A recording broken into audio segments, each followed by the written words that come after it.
Hi, everyone. Thanks so much for joining. My name is Randall, and I'm the head of community at Gumroad. I'm really excited to be on the team at Gumroad. I'll be running events, workshops, and challenges, and they're all focused on how to help creators succeed on Gumroad.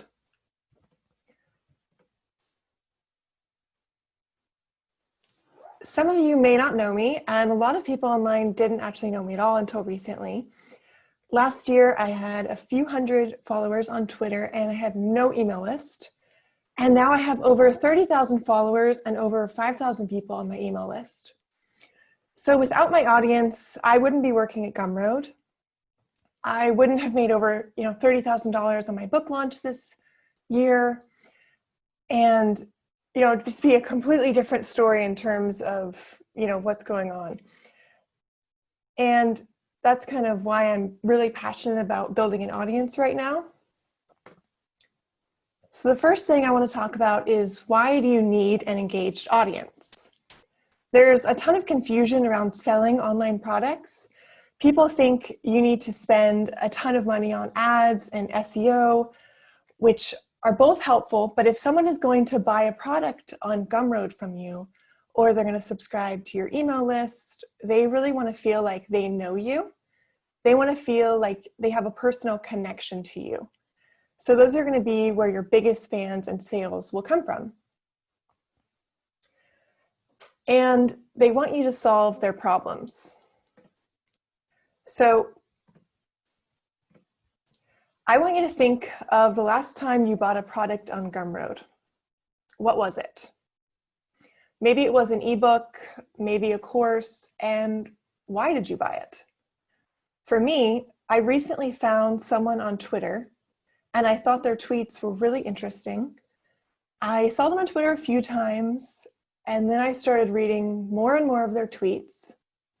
They were valuable to me, and they had some great tips on cold emails, which is something I'm really interested in. So they were already providing value to me for free. And as I was on their Twitter profile, I saw that they had a course on cold emails.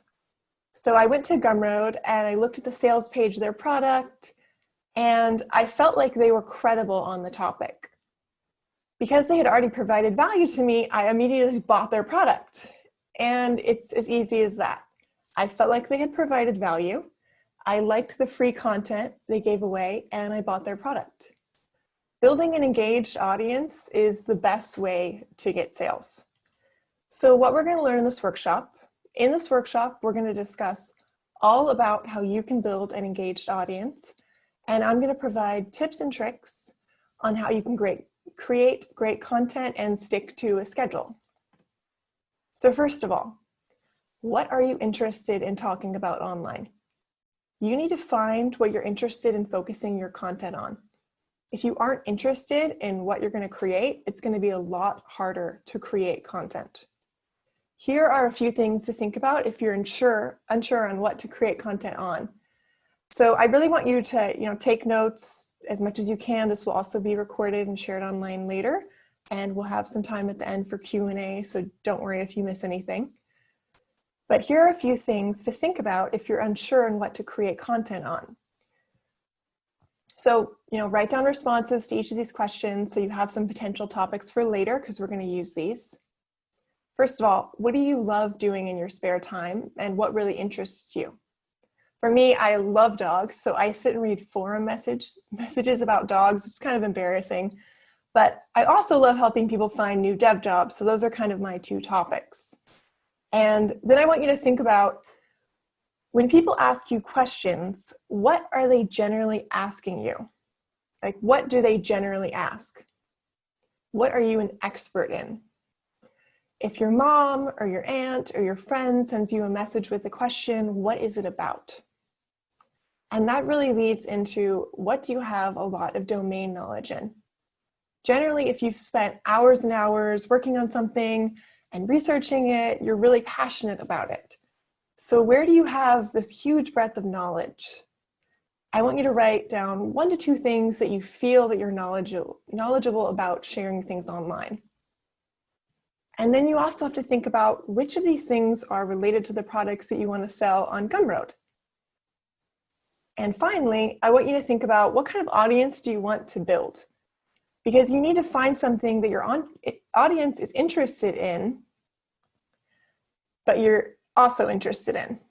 So you also want to make sure that you choose a niche that you're really passionate about, because if you are interested, your audience won't be interested. So building your audience is all about building value and providing value. It's not about, random retweets or dog photos, although I do love dog photos, because I was online for years on social media with no followers, and that's absolutely fine. But when I wanted to start selling products online, I had to change what I was putting out there. I needed to start creating value. Growing an engaged audience is about providing value to someone else consistently. The people that are going to buy your product, they're going to buy it because they think it's going to be valuable to them. So you need to be creating valuable, free content, which creates a funnel to your product. So what can you provide of values to others? Like, what is that thing that you can do that makes you interesting to other people and makes them want to follow you? So remember how we did the exercise above, where you write down a few topics that you're interested in or you're an expert on? I want you to select a topic from that list for this exercise. So get that in your head for this. And I want you to think of something. What is something valuable that you have to offer in that topic? My topic when I originally started out on Twitter was helping developers that were job hunting. And I started creating content solely focused on just providing value to that audience. I put together a list of over 60 sites where developers could job hunt, something that I had been collecting on my own for years. And I started posting tips on how to improve your resume or how you could get better at interviewing. And I didn't really know it at the time, but a lot of these tweets went viral and they had 20,000, 7,000 likes. It blew my mind, but it was because I switched to providing value to people. I got thousands of likes very quickly, even with a very small audience, because I was providing value. So I want you to think of 3 reasons why someone would want to follow you on Twitter or subscribe to you on YouTube. I want you to think about a platform that you're on, whether it's YouTube or Twitter or Facebook, and write down 3 reasons why someone would follow you. And if you look at your profile at a glance, why would someone want to follow you? Like, what reasons do you give them? And I want you to start small here. For instance, my niche was engineers that were job hunting. I focused on that at first, nothing else. And I built credibility and valuable content there. I made it crystal clear I was creating content focused on helping job hunters when someone looked at my social media platforms at a glance. So someone should look at your profile right away and know what you can do for them. You need to make it crystal clear what you can provide to your audience, because you want to be solving their specific problem. And then next, you need to find a way for people to find you online. When I started out posting on social media, I had no followers. I had my friends, that was it, and some family members. I was sharing photos of my dog and random political retweets, and I kept wondering, why isn't anyone reading my tweets? Why am I not growing on any platform? Because I was screaming into the abyss. I was posting and posting, and no one was ever seeing it, besides a few close friends and like my sister on Twitter. Because if your audience is small, your reach is going to be small. If you have a few people that are seeing your messages, that's just not going to go very far. So you need to find ways to expand your reach and make sure you're not screaming into the abyss like I was. You need to find out where your audience is, first of all. You need to do some research on your topic and figure out where most of your users and customers are. Are they on indie hackers? Are they in a Facebook group? Are they on a forum? Or like me, are they on a dog forum? Are they on tech or money Twitter? I want you to write down specifically who your audience is, what they are interested in, what do they sit and research online. You want to find places where you can be seen, so you need to start going to those places. And you need to find out where they are and start adding value to the conversation. If your audience is on Twitter, start finding people that create quality content in the space you're interested in building an audience in. And you want to be replying to their content with thoughtful tweets. And this is something that I learned from Daniel Vassallo's course, something he does really well online. If you haven't heard of him, you should go follow him on Twitter. He has a lot of valuable content. And basically, you should go find someone that has a large social media following, whether that's on a forum or Twitter or Facebook, and start providing value on their tweets or on their posts, whatever you can do. Find a way to kind of interact with them and be seen from there. If they're on a financial forum, if this is where your audience is, get on that forum and you start becoming an expert there. If they're on indie hackers, you get on indie hackers, you start adding value to the conversation. So you need to next be focused, if you're going to do that, on also creating credibility. And this is something that Daniel mentions a lot in his course as well. So what are some ways that you can offer credibility? Because you really need to do this, because people don't have a reason to follow you if you don't give them a reason.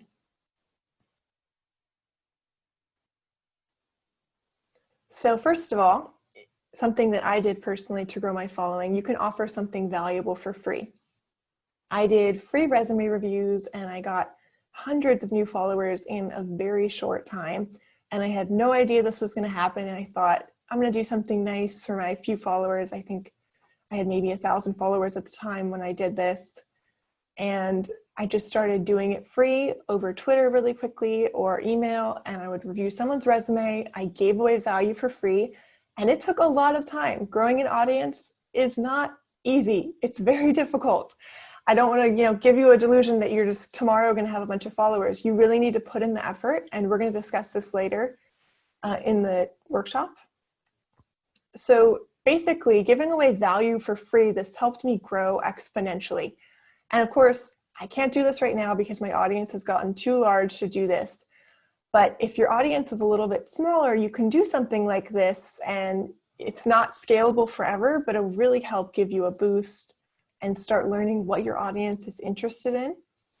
Because doing this helped me learn how to grow an audience fast and provide value to people. And you might have heard of another great example of this. Daniel Vassallo did free Twitter profile reviews to build his audience. And this was extremely powerful. I didn't really know him at the time, at all, but I reached out to ask for a profile review when he said he was giving them away. And, I didn't know him at all, saw a few tweets he had. I was very interested that he had quit, Amazon to work on his own thing. And he reviewed my Twitter profile, and he gave me extremely valuable advice. And because of that, I became a huge fan. I bought his course, and I became an affiliate for it because I loved it so much. And I have one product that I'm an affiliate for Daniel, and that's Daniel's course. I became a super fan. And you can create fans like that that'll help you grow exponentially. I'm still the first testimonial that he lists on his site. And this is all because he provided me value. So you need to be creating consistently if you want to grow an audience, because if you're not putting value out there, you're missing an opportunity to be seen. And it's not easy, but providing valuable content consistently is one of the best ways you can build an audience. If you aren't posting, you aren't getting new views, which means you aren't getting new followers, subscribers, or sales. Because if you're not doing all this, no one has an opportunity to see anything that you're working on. It's going into the void. You're screaming into the abyss like I was. So you need to be creating content every week on a schedule. If your audience is on YouTube, You need to be creating new videos each week.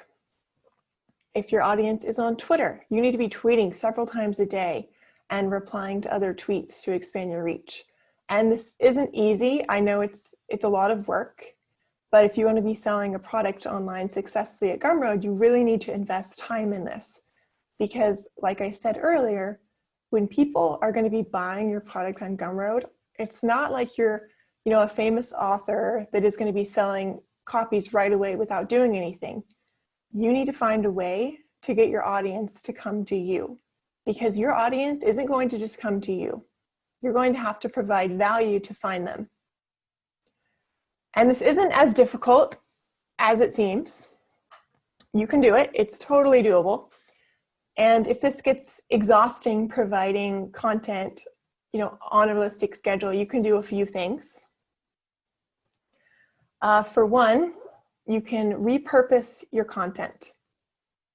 You can start turning blog posts into videos on YouTube, or you can turn a tweet storm into a blog post. This means that many people that are on different platforms have a chance to see your content. And you can also schedule your content. You can use an app like Hype Fury or Hootsuite or TweetDeck. So you really don't have to be worried about creating content. Now it's going to be extremely difficult. It is hard to be reliable and consistent about creating content, but it's doable. You can make it easier for yourself by doing a few things like scheduling and repurposing content. And to stay on track, the best way that you can do that is to set goals for yourself each week. So here's some examples. You'll create one video each week. Maybe that's your goal. You'll create one new Facebook post every day. You'll respond to 3 tweets today. And I know it's weird to keep a schedule like that and be like, oh, I'm going to be active on Twitter today. And that feels really awkward. But otherwise, it's not going to get done. So you need to treat this like your online business if you want it to become your online business. Because nobody is going to put in the effort for yourself like you will. You have to build your own brand and your own following. So create a content calendar for yourself that keeps you on track. And the next thing I want to talk about is engagement is much greater than followers. A follower count doesn't mean much. You can see huge accounts that don't have much interaction or engagement. So you want to focus on making your audience as engaged as possible.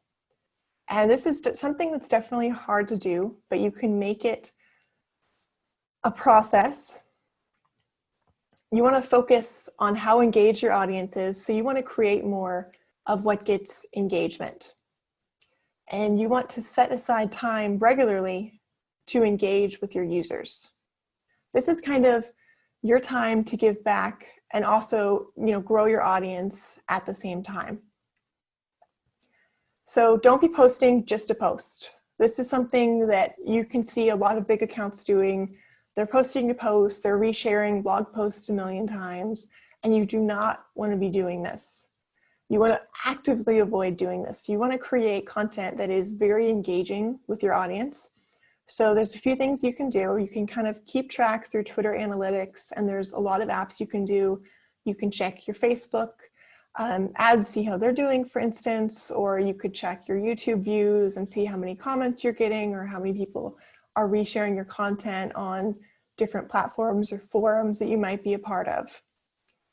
Because if you're not providing valuable content, you're losing views for your audience. And you want to make sure that your content is so valuable that people are wanting to share it and they're turning on notifications for your posts. There's a lot of people that I have notifications on, or I get an email when they post something because I find it so valuable. And that should be your aim.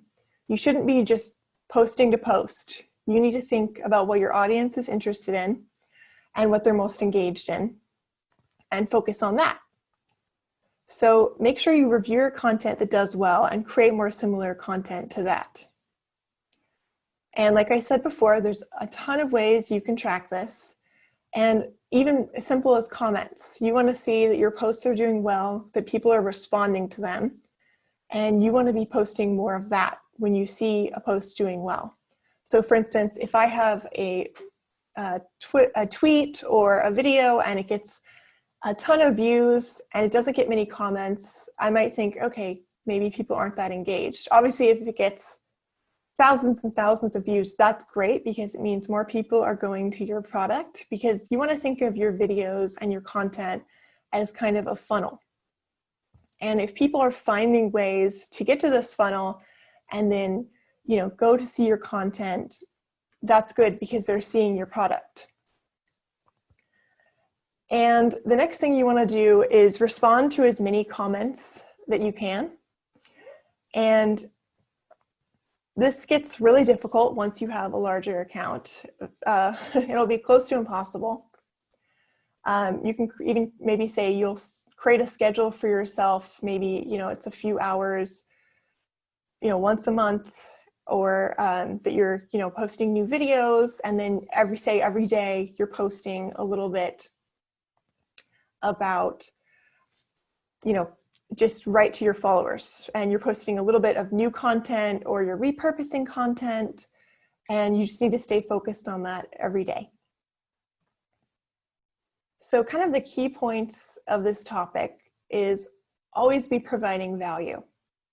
You always want to be thinking about what your audience is most interested in and what they're most engaged in, what posts are doing really well. So like I said, there's a bunch of places where you can find ways to do this. There's apps you can do it. You can even go to like Twitter analytics, for instance. There's a lot of different dashboards you can use. So you want to go back and look at your best performing content, because if this is going to be your business, you need to treat it like your business. And you need to be looking back at what is doing well and recreating more of that. And the next thing you want to do is expand your reach. So like I said earlier, if you're just posting into the void, no one's seeing that. And you need to find ways for people to find your content. So you need to be going and finding where your audience is and posting where they're posting, whether that's the forums, or that's Indie Hackers, or that's Slack, wherever that is, you need to find that, and you need to start providing value there consistently. And the next thing you need to do is be consistent. Like I just said, you need to create a content calendar. You need to commit yourself to a schedule. You need to be posting a certain amount of blog posts or videos or tweets or Facebook posts or Instagram posts every month. And I know it's difficult, but if you create a calendar for yourself, it'll keep it so much easier for you in the long run. And you'll also start to build a process around your content schedule. So if you take away nothing from this talk, you should take away this one thing that, well, two things: provide value, but also be consistent. So after this talk, go create a schedule for yourself. Go focus on creating maybe one video a month or one blog post a month at first, and then you can build up to more. It's definitely challenging, but you can still do it if you create a schedule for yourself. Things tend to build up and we think they're going to be more difficult than they are. But if you create a reliable schedule for yourself, you're going to feel so great about getting it done. Because if you think about, if you spend 2 weeks working on a blog post, that's not that difficult, right? And if you write maybe 2 tweets a day and you schedule them, or you write a few tweets on your Saturday afternoon or a Sunday and you schedule them throughout the week, you are done for the week. And that's going to be so powerful. So thank you so much for listening to this talk, and I want to open it up for Q&A now. So I'm going to stop sharing my slides and go look at the chat. Okay, so we have some great Q&A questions, so feel free to add more. I'll be answering these for the next 15 minutes or so. Let's see, so the first question: did you do any sort of sales safari? Observing your audience online, observing what they talk about, identifying their pain points, and writing about it. Yes. So like I said in the research portion of the talk, you need to be going and finding out what your audience is interested in. And for me, I kind of started experimenting with tweets, and I was experimenting I was experimenting from anything from, junior job hunters to more experienced engineers. And I started looking at what was doing well and focusing on that.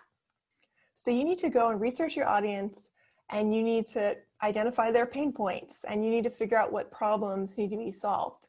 And if you don't have an audience yet where you can ask tweets like this and start experimenting, you can go find someone on social media that you're really interested in, you think they're doing a good job with their social media, and you can start kind of emulating them a little bit. I don't want to say not copying, but you can think, okay, they're getting these types of questions. Like for me, I saw a lot of people were getting questions about job hunting for engineers because we're in a pandemic. It's hard to find a job right now, and it was a good time to be posting job hunting resources.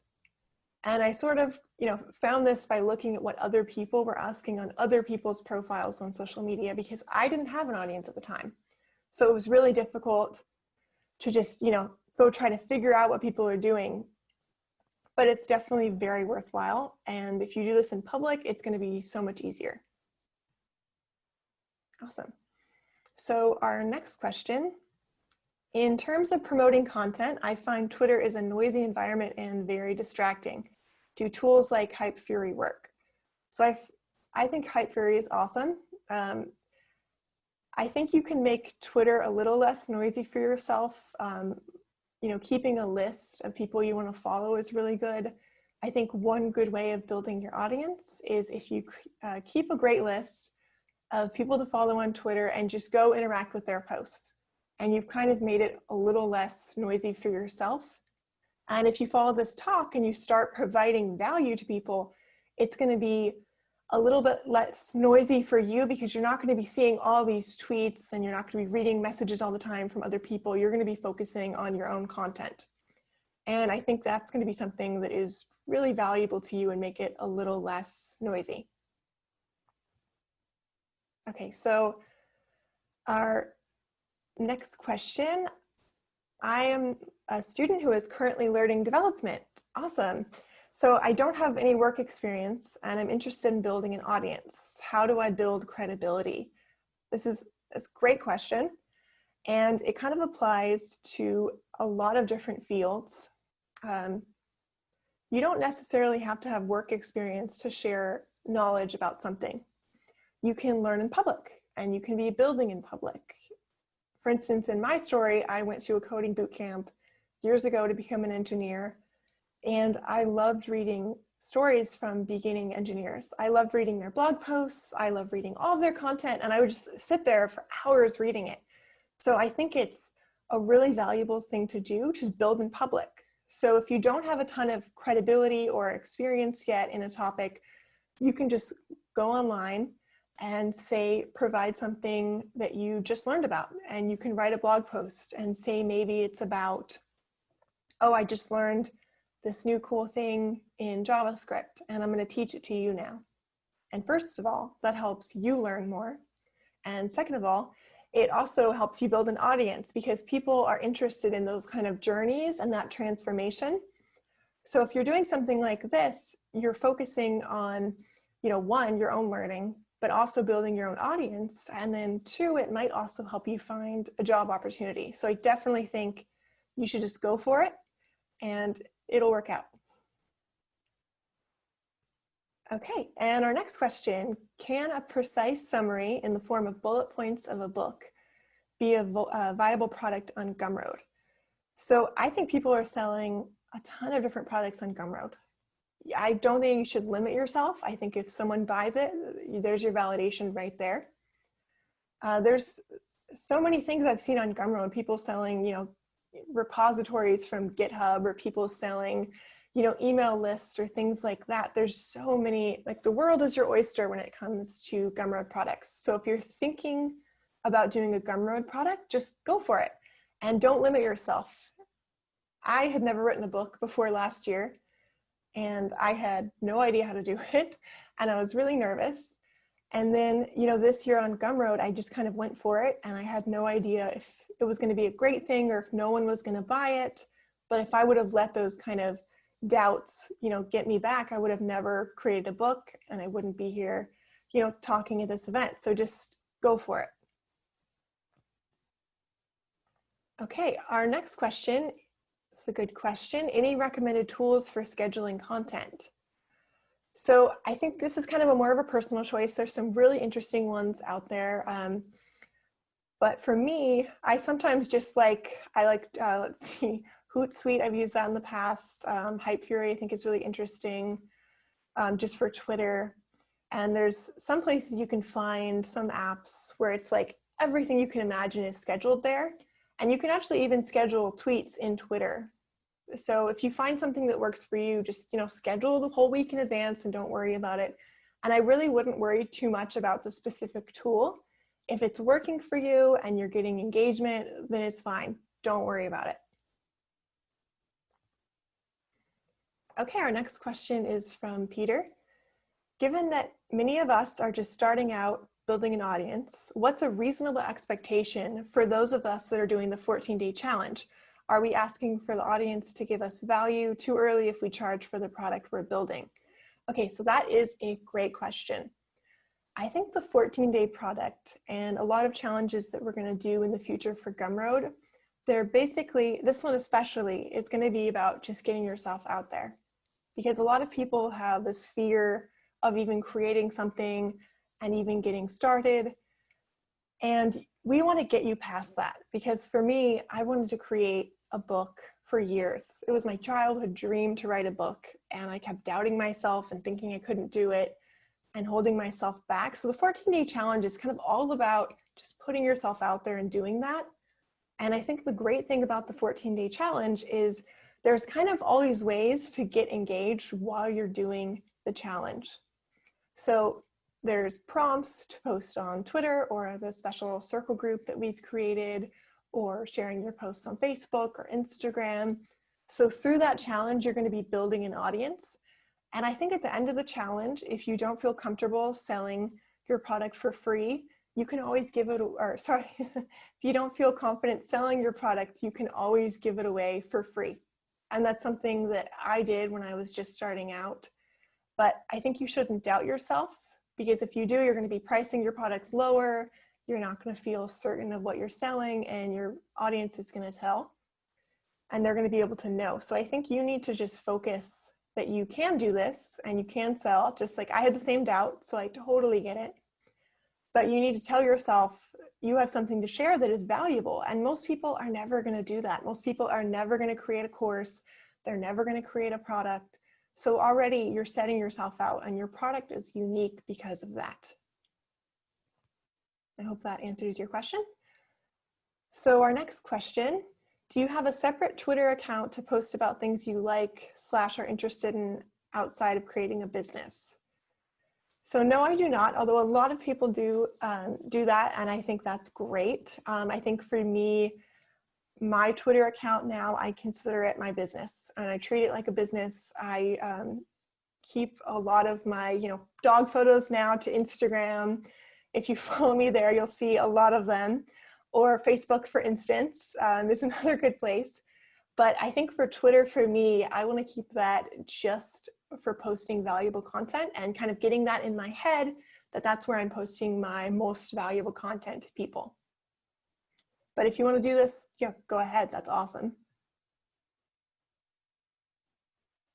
Our next question, how to break through plateaus, i.e. slow follower growth on Twitter after certain landmarks. I completely relate to this. I go through the same thing. I'm convinced it's something in the Twitter algorithm where if you hit a certain number, it's like you slow down. And I think creating a realistic and steady content calendar is the best way to combat that. Because if you're continuing to post content instead of feeling down that you've hit a plateau, which I definitely have been there, where it's like I'm not getting views right now, what's going on, or I'm not getting retweets. I think if you create a consistent content calendar and you stick to that, it's going to alleviate a lot of that, because you're going to have something working for you, and you're going to have a schedule, and you're going to be seeing what is working and continue doing more of that. So I think that's kind of one way to focus on that, and then also potentially try new things. Like I said earlier, you want to start with kind of a niche, and you want to focus on posting just about that.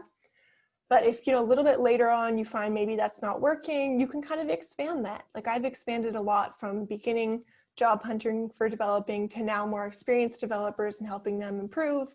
And now I'm working a lot of content on soft skills for engineers because I've kind of found that to be something that people are interested in. So that's another way, potentially find a new topic to talk about and kind of switch up your tweets. Okay. Our next question, how often should you be recycling posts? Okay, so this is a great question. Thanks, Jason, for asking this. I think you should be recycling posts in a different way. I think you should be recycling your content and repurposing it. So if you're posting something on Twitter, or let's say you've created a great blog post, maybe you can turn that blog post into a video now.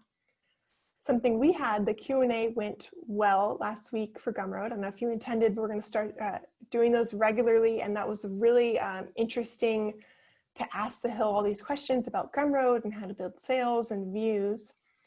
So one thing you could do is, for instance, from that, we're creating a post now because there was so much content in there and we're repurposing it for a kind of different way for people to look at it.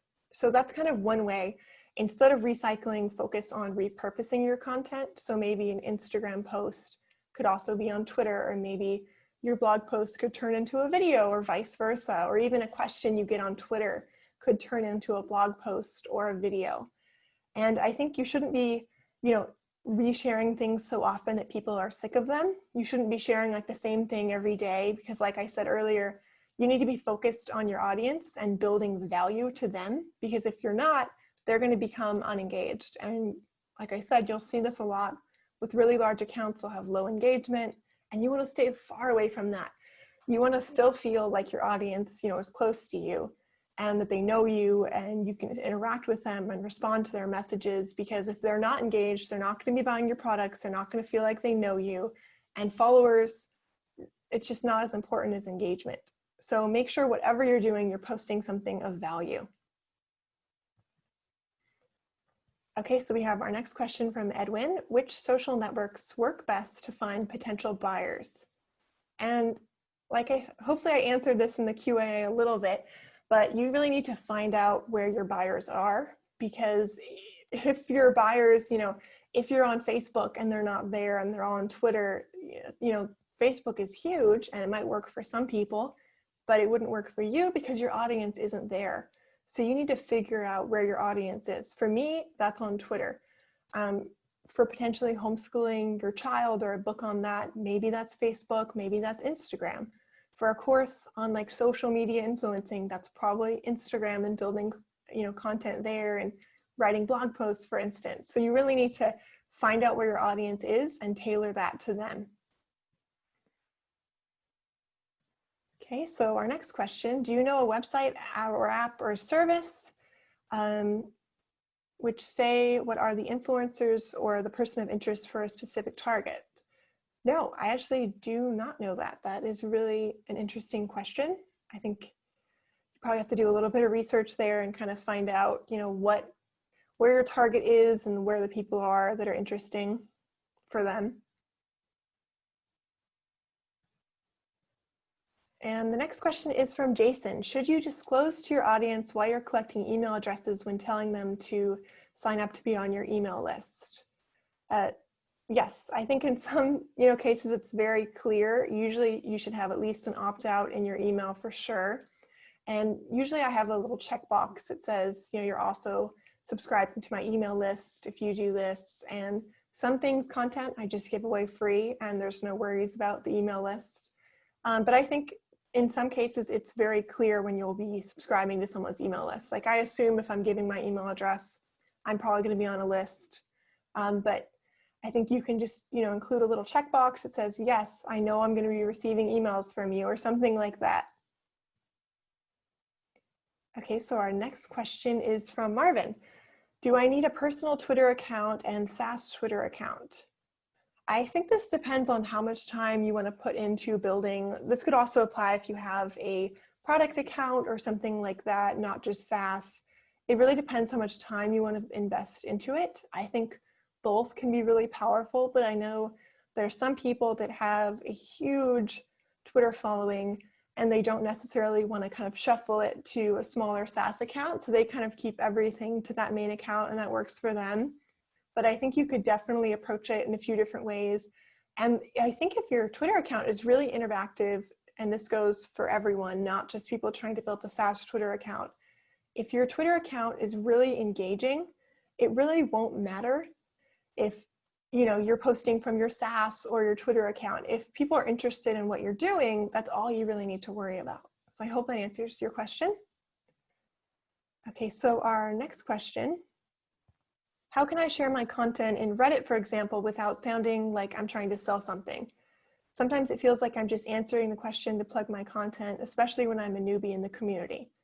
So I think this goes back to what we were talking about in the workshop.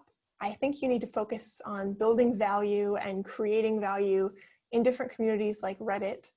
And you don't necessarily need to be plugging your content there right away. I would suggest, you do a launch post if you're coming out with a new product.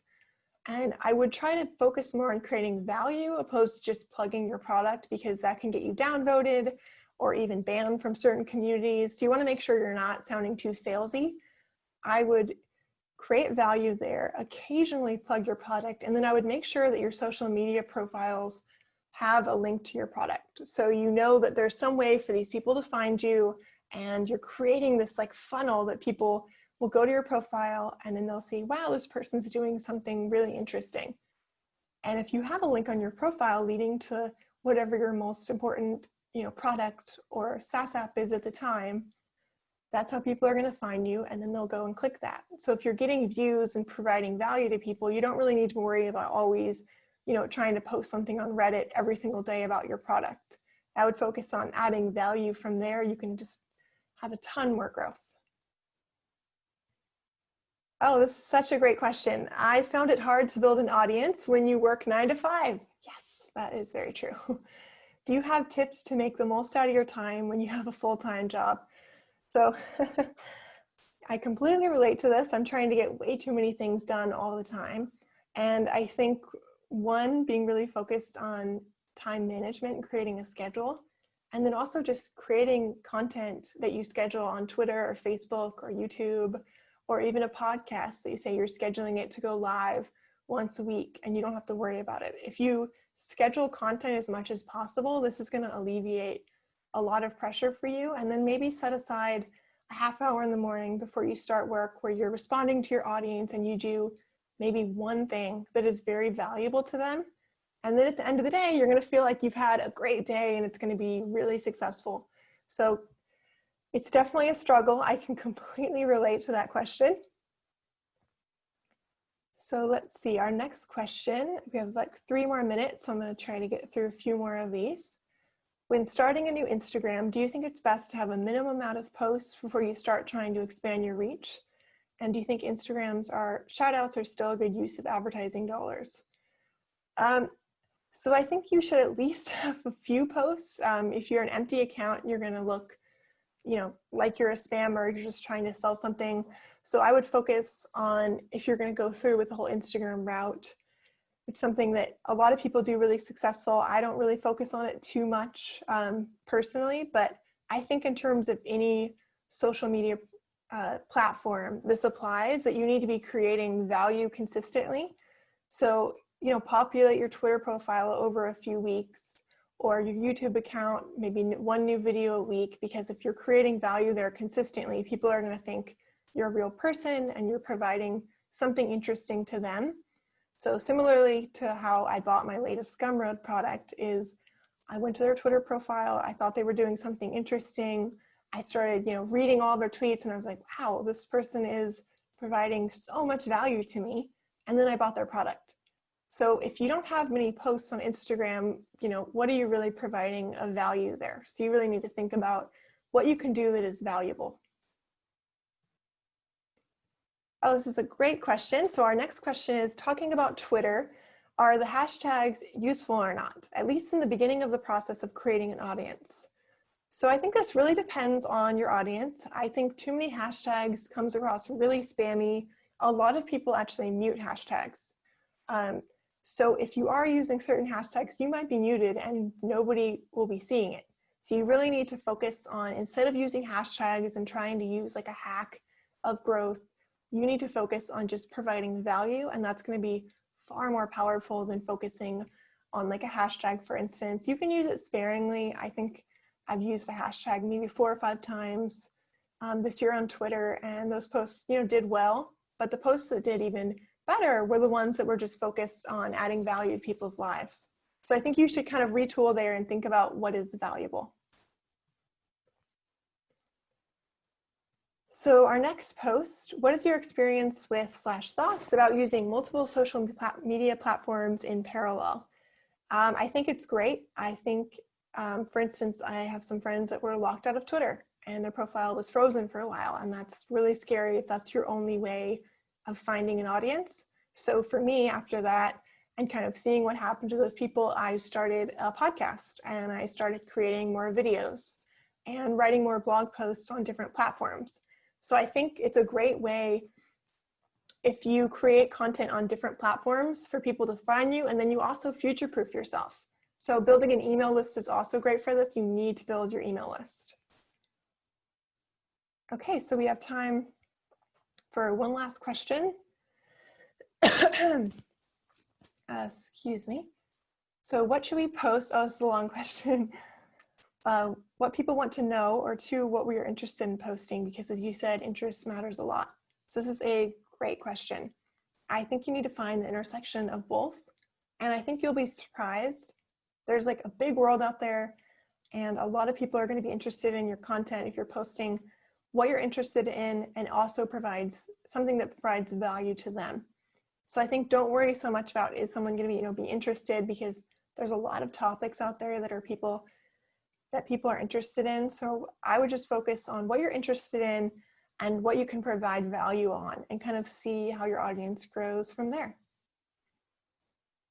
Okay, so we've come to the end of the event. I want to thank everyone so much for joining, and please stay tuned for all of our future events. Thank you so much for coming.